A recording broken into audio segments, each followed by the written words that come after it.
कहानी की शुरुआत होती है एक लड़की से। अगर तुम्हें लगता है कि ये एक सिंपल फेरी टेल होगी तो तुम गलत हो। ये कहानी है एक ऐसी लड़की की जो दर्द, लॉस और मैजिक के बीच अपनी असली पहचान ढूंढने निकलती है।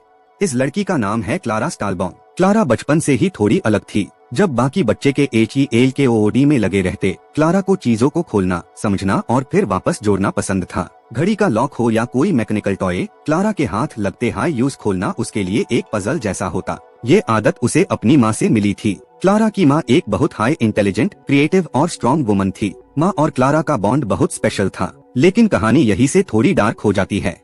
कुछ टाइम पहले क्लारा की माँ का इंतकाल हो चुका होता है। इस लॉस ने पूरे परिवार को तोड़ दिया होता है। घर के अंदर क्रिसमस का सीजन होने के बावजूद खुशी नहीं होती। रोशनियां लगी होती है लेकिन दिल अंधेरा होता है। क्लारा के पापा का नाम बेंजामिन स्टालबॉम है। वो अपनी वाइफ के जाने के बाद इमोशनली काफी वीक हो जाते हैं। वो अपने बच्चों से प्यार तो करते हैं लेकिन अपना दर्द उनसे शेयर नहीं कर पाते। इसी वजह से घर में एक इमोशनल डिस्टेंस आ जाता है। क्लारा के दो बड़े भाई होते हैं जो APNI लाइफ और जिम्मेदारियों में बिजी रहते हैं। लेकिन क्लारा जो सबसे छोटी है, माँ के जाने का दर्द सबसे ज्यादा महसूस करती है। क्रिसमस की रात आती है। हर साल की तरह इस बार भी बेंजामिन अपने तीनों बच्चों को एक साथ बुलाता है। वो उन्हें बताता है कि उनकी माँ ने उनके लिए कुछ गिफ्ट्स छोड़ कर रखे थे। ये गिफ्ट्स नॉर्मल नहीं होते बल्कि अनमेन माँ का प्यार और यादें छुपी होती है। क्लारा को जो गिफ्ट मिलता है वो बाकी सबसे अलग होता है। एक छोटी सी लेकिन बहुत ही खूबसूरत बॉक्स देखते ही क्लारा के दिल में एक अजीब सी फीलिंग आती है, जैसे ये बॉक्स उसके लिए बहुत इम्पोर्टेंट हो। लेकिन जब वो बॉक्स खोलने की कोशिश करती है तो यूज पता चलता है कि बॉक्स पर एक स्पेशल लॉक लगा हुआ है। ये लॉक किसी नॉर्मल चाबी से नहीं खुलता। यही से क्लारा के दिल में सवाल उठता है, चाबी कहाँ है? उसकी माँ ने बॉक्स दिया लेकिन चाबी नहीं। क्लारा रात भर बॉक्स को देखती रहती है। उसके लिए ये बॉक्स सिर्फ एक गिफ्ट नहीं होता बल्कि माँ से जुड़ा हुआ आखिरी कनेक्शन होता है।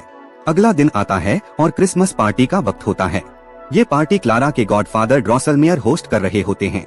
ड्रॉसलमेयर एक अजीब से लेकिन बहुत हाई जीनियस आदमी होते हैं। वो मैकेनिकल टॉयज, क्लॉकवर्क मशीन्स और मैजिकल चीज़ें बनाने के लिए फेमस होते हैं। लोग उन्हें थोड़ा वियर्ड समझते हैं लेकिन क्लारा उन्हें बहुत एडमायर करती है। पार्टी में शहर के काफी लोग आते हैं।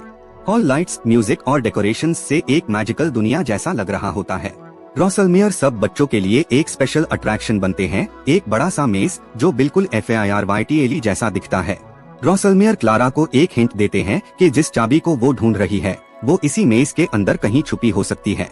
ये सुनते हाई क्लारा बिना डेयर मेज के अंदर चली जाती है। मेज के अंदर का माहौल बिल्कुल अलग होता है, शांत, थोड़ा डार्क और मिस्टेरियस। मेज के बीच में क्लारा को एक गोल्डन थ्रेड मिलता है। ये थ्रेड जमीन पर पड़ा होता है और जैसे क्लारा इसे फॉलो करती है वो मेज के अंदर और गहरा जाती चली जाती है।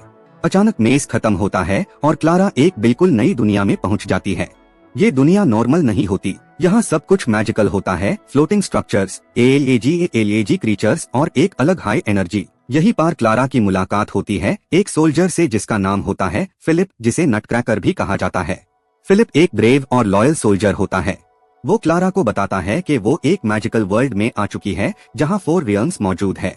फिलिप क्लारा को बताता है कि ये दुनिया कभी बहुत पीसफुल थी। फिलिप DHEREDHERE क्लारा को सच बताता है कि इस दुनिया को बनाने वाली और प्रोटेक्ट करने वाली औरत कोई और नहीं बल्कि क्लारा की माँ थी। माँ ने अपनी इमेजिनेशन और पावर से 4 रियल्म्स क्रिएट किए थे, land of snowflakes, land of flowers, land of sweets और सबसे अलग और डेंजरस 4th रियल्म। तीनों पहले रियल्म्स आज भी लाइट और हार्मनी में जी रहे होते हैं लेकिन 4th रियल्म डार्कनेस में चला गया होता है। वहाँ की रूलर मदर जिंजर अब एक विलन बन चुकी होती है। उसकी वजह से बाकी 3 रियल्म्स भी खतरे में आ जाते हैं। फिलिप क्लारा को बताता है कि असली चाबी जिसे ये सारी दुनिया बैलेंस में रह सकती है अब गायब है और वो चाबी किसी और के पास नहीं बल्कि क्लारा से जुड़ी हुई है। ये सब सुनकर क्लारा शॉक में आ जाती है। उससे यकीन नहीं होता कि वो जिस माँ को एक नॉर्मल इंसान समझती थी वो इतनी पावरफुल थी। लेकिन DHEREDHERE क्लारा को समझ आता है कि उस बॉक्स, चाबी और इस मैजिकल वर्ल्ड के बीच एक गहरा कनेक्शन है। फिलिप क्लारा को 3 अच्छे रियल्म्स दिखता है। पहला होता है लैंड ऑफ स्नोफ्लेक्स, जहाँ बर्फ की चमक और रॉयल गार्ड्स होते हैं। वहाँ की क्वीन क्लारा का रिस्पेक्ट के साथ वेलकम करती है। फिर वो लैंड ऑफ फ्लावर्स जाते हैं जहाँ RNGBIRNG फूल, शांति और पॉजिटिविटी होती है। यहाँ के लॉर्ड क्लारा को एक उम्मीद की तरह देखते हैं। आखिर में वो लैंड ऑफ स्वीट्स पहुँचते हैं। ये रियल्म सबसे कलरफुल और जॉयफुल होता है। यहाँ की रूलर क्लारा को वार्न करती है कि मदर जिंजर सिर्फ एक विलन नहीं बल्कि एक बहुत बड़ी चाल का हिस्सा हो सकती है। क्लारा DHERE ये समझने लगती है कि असली पावर सिर्फ चाबी में नहीं बल्कि उसके दिमाग, करेज और माँ की लेगेसी में छुपी हुई है। यही पार्ट 1 खत्म होता है। कहानी अब एक ऐसे मोड़ पार आ चुकी होती है जहां क्लारा को डिसाइड करना होता है क्या वो अपनी डेस्टिनी एक्सेप्ट करेगी या इस मैजिकल दुनिया से भाग जाएगी। क्लारा अब इस मैजिकल दुनिया से भाग नहीं सकती। हर तरफ लोग उसी की तरफ देख रहे होते हैं जैसे वो ही आखिरी उम्मीद हो। फिलिप ह्यूज बताता है कि चारों रियल्म्स के लॉग ह्यूज सिर्फ एक मेहमान नहीं बल्कि अपनी माँ की असली वारिस मान चुके हैं। क्लारा खुद भी महसूस करती है कि इस दुनिया के साथ उसका रिश्ता सिर्फ इत्तेफाक नहीं है। धीरे धीरे क्लारा को समझ आता है कि जिस चाबी की तलाश वो शुरू से कर रही थी वो सिर्फ एक बॉक्स खोलने के काम की नहीं है। वो चाबी इस पूरी मैजिकल दुनिया का बैलेंस कंट्रोल करती है। अगर ये गलत हाथ में चली जाए तो सारे रियल्म्स तबाह हो सकते हैं। क्लारा जब अपनी माँ का दिया हुआ बॉक्स खोलती है तो उसके अंदर कोई गहना या खजाना नहीं होता बल्कि एक ऐसा डिवाइस होता है जो सोच को रियलिटी में बदल सकता है। इसी डिवाइस की मदद से उसकी माँ ने चारों रियल्म्स को क्रिएट किया था। क्लारा को समझ आ जाता है कि उसकी माँ ने उसे सिर्फ यादें नहीं बल्कि एक बहुत बड़ी जिम्मेदारी छोड़ कर दी है। इसी दौरान लैंड ऑफ स्वीट्स की रूलर क्लारा के और करीब आ जाती है। वो प्यार और कंसर्न दिखाकर क्लारा के दिमाग में ये बात भर देती है कि सारी प्रॉब्लम्स की वजह फोर्थ रियल्म और मदर जिंजर है। क्लारा जो ऑलरेडी इमोशनली वीक होती है धीरे धीरे इस बात पर यकीन करने लगती है। बिना पूरी सच्चाई जाने क्लारा एक गलत फैसला कर लेती है। वो तीनों रियल्म्स की आर्मी इकट्ठी करती है और फोर्थ रियल्म पर हमला करने का ऑर्डर दे देती है। स्नोफ्लेक्स के गार्ड्स, फ्लावर्स के वॉरियर्स और स्वीट्स के मैकेनिकल सोल्जर्स एक साथ आगे बढ़ते हैं। जंग शुरू होती है और हर तरफ तबाही मच जाती है। मैजिकल मशीन्स टूटती है, सोल्जर्स गिरते हैं और क्लारा को पहली बार एहसास होता है कि पावर के साथ जिम्मेदारी भी होती है। फिलिप ह्यूज रोकने की कोशिश करता है लेकिन अब बहुत देर हो चुकी होती है। जब क्लारा फोर्थ रियल्म के अंदर पहुंचती है तो जो सच उसके सामने आता है वो उसे अंदर तक हिला देता है। मदर जिंजर कोई इविल मॉन्स्टर नहीं होती, वो भी क्लारा की माँ की क्रिएशन होती है जिसका काम शुरू से इस रियल्म की हिफाजत करना होता है। मदर जिंजर बताती है कि असल धोखा लैंड ऑफ स्वीट्स की रूलर ने दिया था। उसने ही चाबी चुराई, फोर्थ रियल्म को बदनाम किया और बाकी रियल्म्स को अपने कंट्रोल में लेने का प्लान बनाया। मदर जिंजर ने सिर्फ अपनी दुनिया को बचाने की कोशिश की थी। क्लारा को अपनी सबसे बड़ी गलती का एहसास होता है। उससे अपनी माँ की बात याद आती है कि पावर का उसे गुस्से से नहीं समझदारी से करना चाहिए। क्लारा समझ जाती है कि बिना पूरी सच्चाई जाने लिया गया फैसला कितना खतरनाक हो सकता है। क्लारा जंग रोकने की कोशिश करती है और खुद लैंड ऑफ स्वीट्स की रूलर के सामने खादी हो जाती है। अब वो सिर्फ मैजिक पर डिपेंड नहीं करती बल्कि अपनी इंटेलिजेंस और करेज का उसे करती है। धीरे धीरे बाकी रियल्म्स के लोग भी सच समझने लगते हैं। एक फाइनल कॉन्फ्रंटेशन होता है। लैंड ऑफ स्वीट्स की रूलर अपना असली चेहरा दिखा देती है लेकिन इस बार क्लारा रेडी होती है। वो चाबी और डिवाइस का सही तरीके से उसे करके पावर को बैलेंस कर देती है।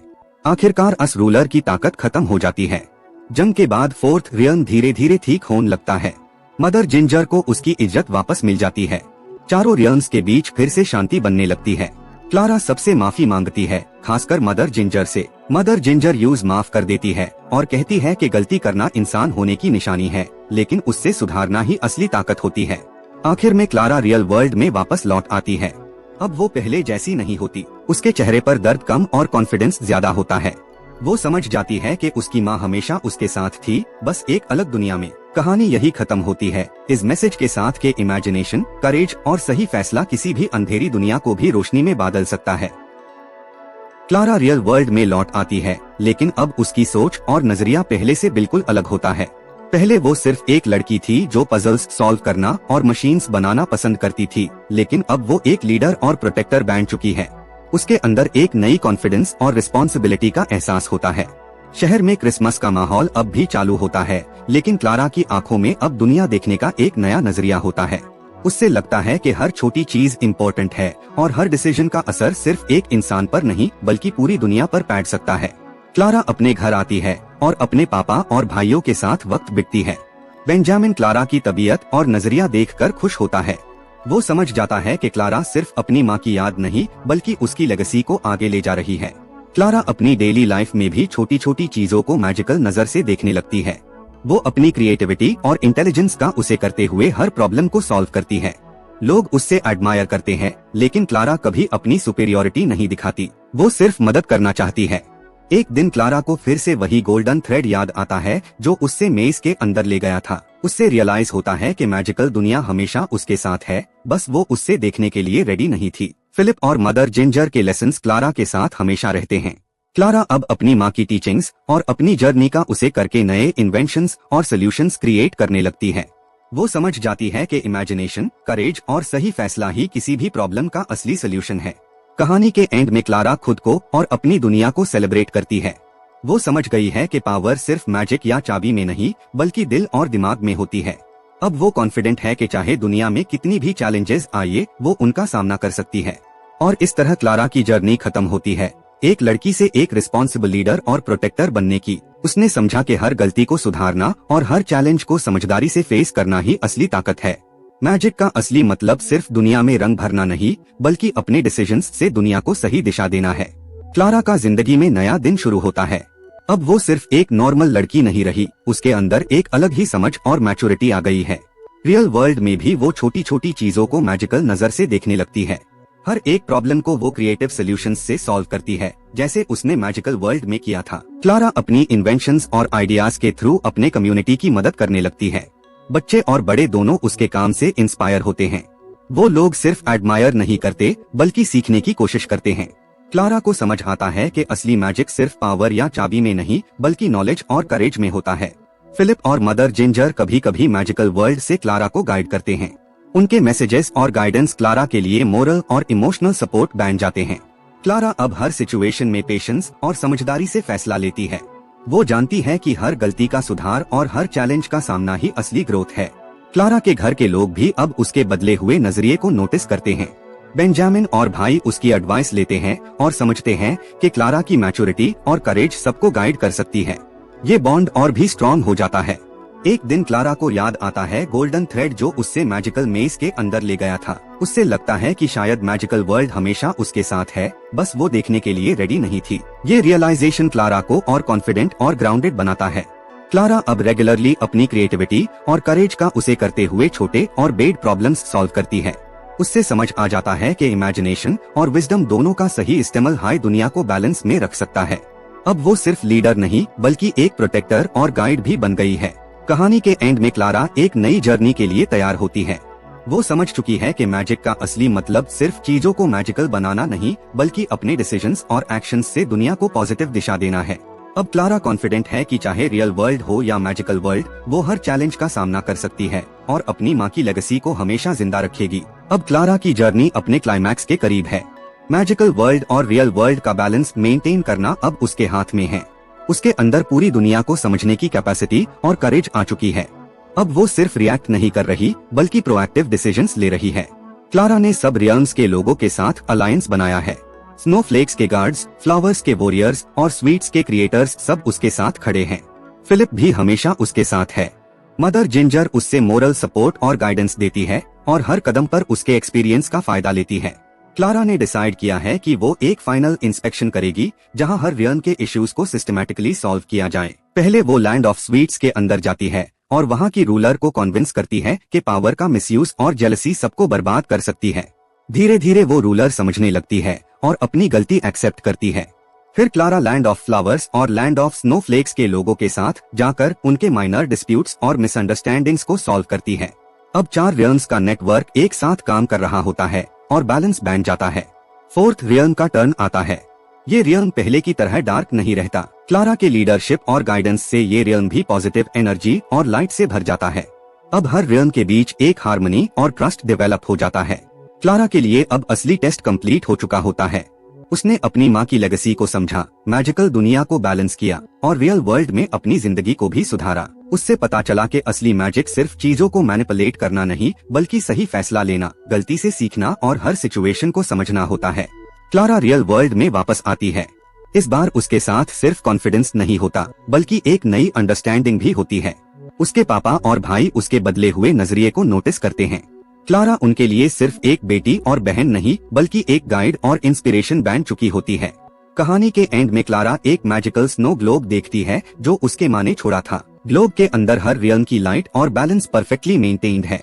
क्लारा समझती है कि हर जर्नी और हर चैलेंज एक लर्निंग का हिस्सा था और अब वो हर प्रॉब्लम का सामना धैर्य, समझ और करेज के साथ कर सकती है। इस तरह क्लारा की जर्नी कंप्लीट होती है। एक लड़की से जो शुरुआत हुई थी वो अब एक रिस्पॉन्सिबल, वाइज और कॉन्फिडेंट लीडर बन चुकी है। मैजिक का असली मतलब सिर्फ दुनिया में रंग भरना नहीं, बल्कि अपने डिसीजंस और एक्शंस के थ्रू दुनिया को पॉजिटिव और बैलेंस में रखना होता है। क्लारा के लिए अब कोई चैलेंज छोटा या बड़ा नहीं है। वो हर चैलेंज का सामना करने के लिए तैयार है और अपनी माँ की लेगेसी को हमेशा जिंदा रखेगी। अब वो सिर्फ एक लड़की नहीं बल्कि एक मेंटोर और प्रोटेक्टर भी बन चुकी है। क्लारा अपनी डेली लाइफ में भी मैजिकल दुनिया के लेसन्स अप्लाई करती है। हर प्रॉब्लम को पेशेंस, क्रिएटिविटी और समझदारी से सॉल्व करना उसका रूटीन बन जाता है। लोग उससे सिर्फ एडमायर नहीं करते बल्कि सीखने की कोशिश करते हैं। फिलिप और मदर जिंजर कभी कभी मैजिकल सिग्नल्स और गाइडेंस के थ्रू क्लारा को इंस्पायर करते हैं। क्लारा हर डिसीजन में उनकी टीचिंग्स को याद करती है। वो समझ जाती है कि असली मैजिक सिर्फ पावर में नहीं बल्कि करेज, विजडम और सही फैसला लेने में होता है। क्लारा के घर वालों ने भी उसके बदले हुए नजरिए को एक्सेप्ट किया और रिस्पेक्ट किया। बेंजामिन और भाई अब क्लारा को सिर्फ बेटी और बहन नहीं बल्कि एक लीडर और गाइड के रूप में देखते हैं। एक दिन क्लारा एक मैजिकल स्नो ग्लोब देखती है जो उसकी माँ ने छोड़ा था। ग्लोब के अंदर चारों रियल्म्स की लाइट और हार्मनी परफेक्टली मेंटेन्ड होती है। क्लारा समझ जाती है कि हर जर्नी, हर चैलेंज और हर गलती एक लर्निंग का पार्ट था। क्लारा अब कॉन्फिडेंट है कि चाहे दुनिया में कितनी भी प्रॉब्लम्स आए, वो उनका सामना धैर्य, समझ और करेज से कर सकती है। मैजिकल या रियल, दोनों वर्ल्ड्स में वो बैलेंस और पीस मेंटेन करने के लिए हमेशा तैयार है। और इस तरह क्लारा की स्टोरी कंप्लीट होती है। एक लड़की से जो शुरुआत हुई थी वो अब एक रिस्पॉन्सिबल, वाइज और कॉन्फिडेंट लीडर बन चुकी है। मैजिक का असली मतलब सिर्फ चीजों को रंगीन बनाना नहीं बल्कि अपने डिसीजंस और एक्शंस के थ्रू दुनिया को पॉजिटिव और बैलेंस में रखना है। क्लारा के लिए अब कोई चैलेंज छोटा या बड़ा नहीं है। वो हर चैलेंज का सामना कर सकती है और अपनी माँ की लेगेसी को हमेशा जिंदा रखेगी।